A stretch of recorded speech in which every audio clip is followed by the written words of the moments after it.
In Latin, we call it the instrumentum laboralis.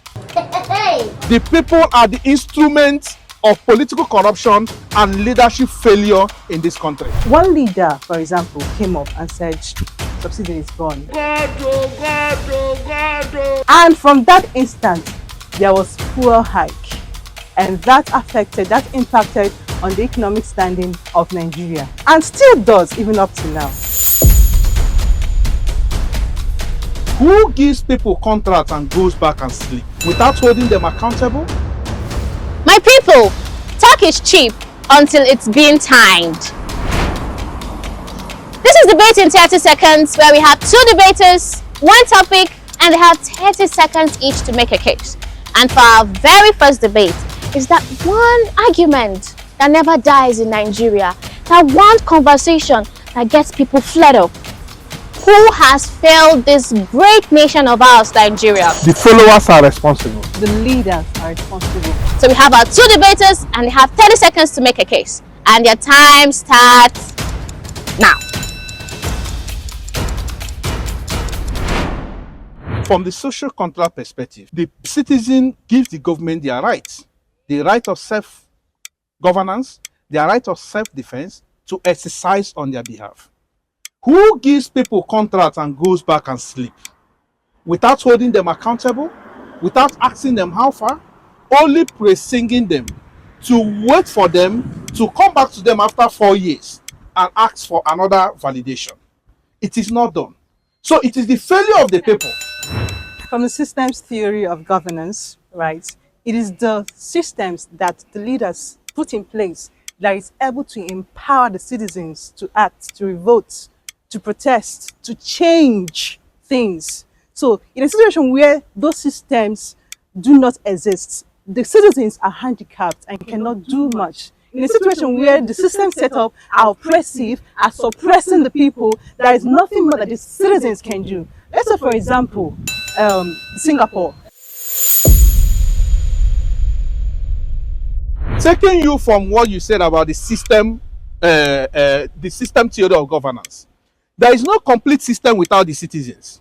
What we have in Nigeria is a lopsided system whereby the leaders are functional and the citizens are dormant. So if the citizens are not dormant, they have to... Continue.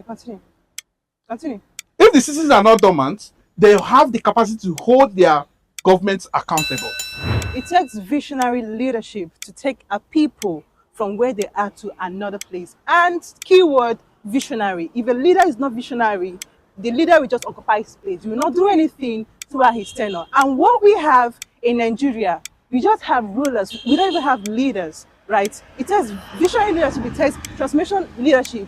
Look at China, for example. China, even up to now, they're referred to as a farmer's country. But it took one leader to step in. There cannot be visionary leaders without the will of the citizens to hold their leaders accountable. They are visionary because the citizens are on them to make sure that they don't derail. Look, go to Twitter. If you do a sentiment analysis, you see citizens, instead of holding these leaders accountable, they are there praising them, arming them. Look at those countries you mentioned. Chinese leaders they are visionary because their citizens are on them to make sure that they don't derail. I was saying that China was a farmer's country, but it actually took one leader to sort of, in a way, transform their communism system of governance into something that could benefit the Chinese people. And right now, Chinese is one of the economic powerhouses that we have. Look at Singapore, for example. It took Lee Kuan Yew to set up an anti-corrupt system. Right now, Singapore is the fifth. Now, look at historically, before Chinese Revolution, China was a poor country. Before French Revolution, French was a poor country. Before American Revolution, America was a poor country. What happened is that the people stood up. Every leader has come there for a personal interest. It is only the people's will that define the interests of leadership, not the leaders themselves. All right, you mentioned that it's actually the people that stood up. Let me correct you. It was actually one person that stood up. And I'm citing South Africa as an example. When during the apartheid governance, it was Nelson Mandela that stood up, and because he stood up, the people we are now able to stand with him. So, like I said earlier, it takes one visionary leader to change things. Thank you.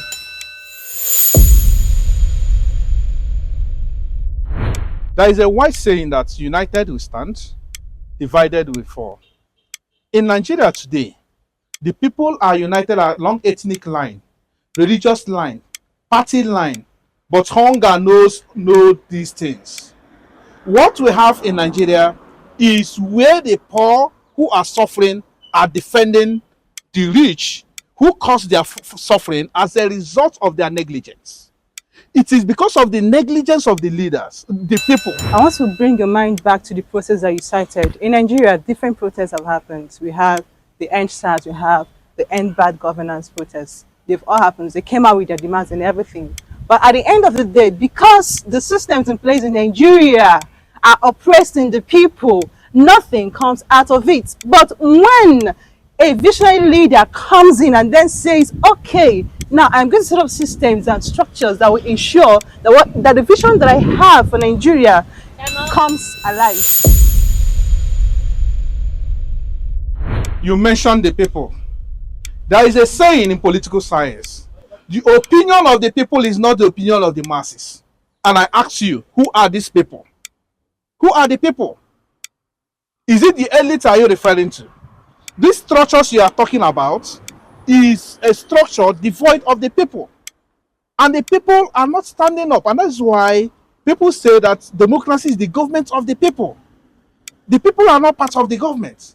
If the people are part of the government, Good. So you made mention that democracy is the government of the people, by the people, and for the people. Very good. But the word government or governance indicates structures, it indicates institutions, it indicates, yes, structures and institutions, right? These are the pillars of democracy. And who are responsible for viewing those pillars of democracy? It is the leaders that set up these systems. They are the ones that set up these structures.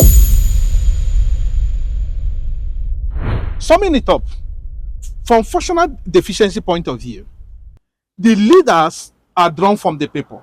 And there is no difference between the leaders and the citizens. And that's why across all board of leadership, you keep on hearing first citizen, second citizen, and all lot of that. But let me tell you, a politician, a leader that is on the street doing the wrong thing, disobeying traffic, is being protected by a policeman who is his orderly. Are you saying that is the leader that is causing the problem? The problem is that citizen, that policeman, that soldier that backs a corrupt politician so that he keep on perpetuating his evil. Now look at elections. Elections should have been a very good opportunity for change of things in this country. Have you ever seen any politician carrying ballot box? Have you ever seen any politician shooting people on the streets? Have you ever seen any politician rigging election? It is the people. The people, in Latin, we call it the instrumentum laboralis. The people are the instruments of political corruption and leadership failure in this country. I'll always maintain my point that leaders are responsible for the failures of governance in Nigeria. I always maintain my point that the leadership has failed Nigeria. In the history of Nigeria, we've had some good leaders, but we've never had a visionary or transformational leader. You talk about the people being the drivers or the instruments of corruption and the failures of governance in Nigeria, but have you also do you also understand the power of a leader? One leader, for example, came up and said, subsidy is gone. And from that instant, there was fuel hike. And that impacted on the economic standing of Nigeria. And still does, even up to now. So the leaders are powerful. And from historic and data perspective, right, The Nigerian constitution has always empowered the leaders more than Nigerians themselves. You're a political scientist, go back to your constitution, check through your constitution. The constitution empowers the leaders more. The leaders are able to do some things and are not held accountable because the system, which is the constitution, empowers them to do that. Then it will take, like I said before, a transformational and a visionary leader to break down those systems and introduce a new system, introduce a new structure, introduce another infrastructure that will now empower the people, the citizens, to hold the leaders accountable, to drive change. And now we've heard it from the leaders, from the followers. So you vote in the comment section. Who do you think has failed Nigeria? The leaders or the followers? See you on the next episode. Bye.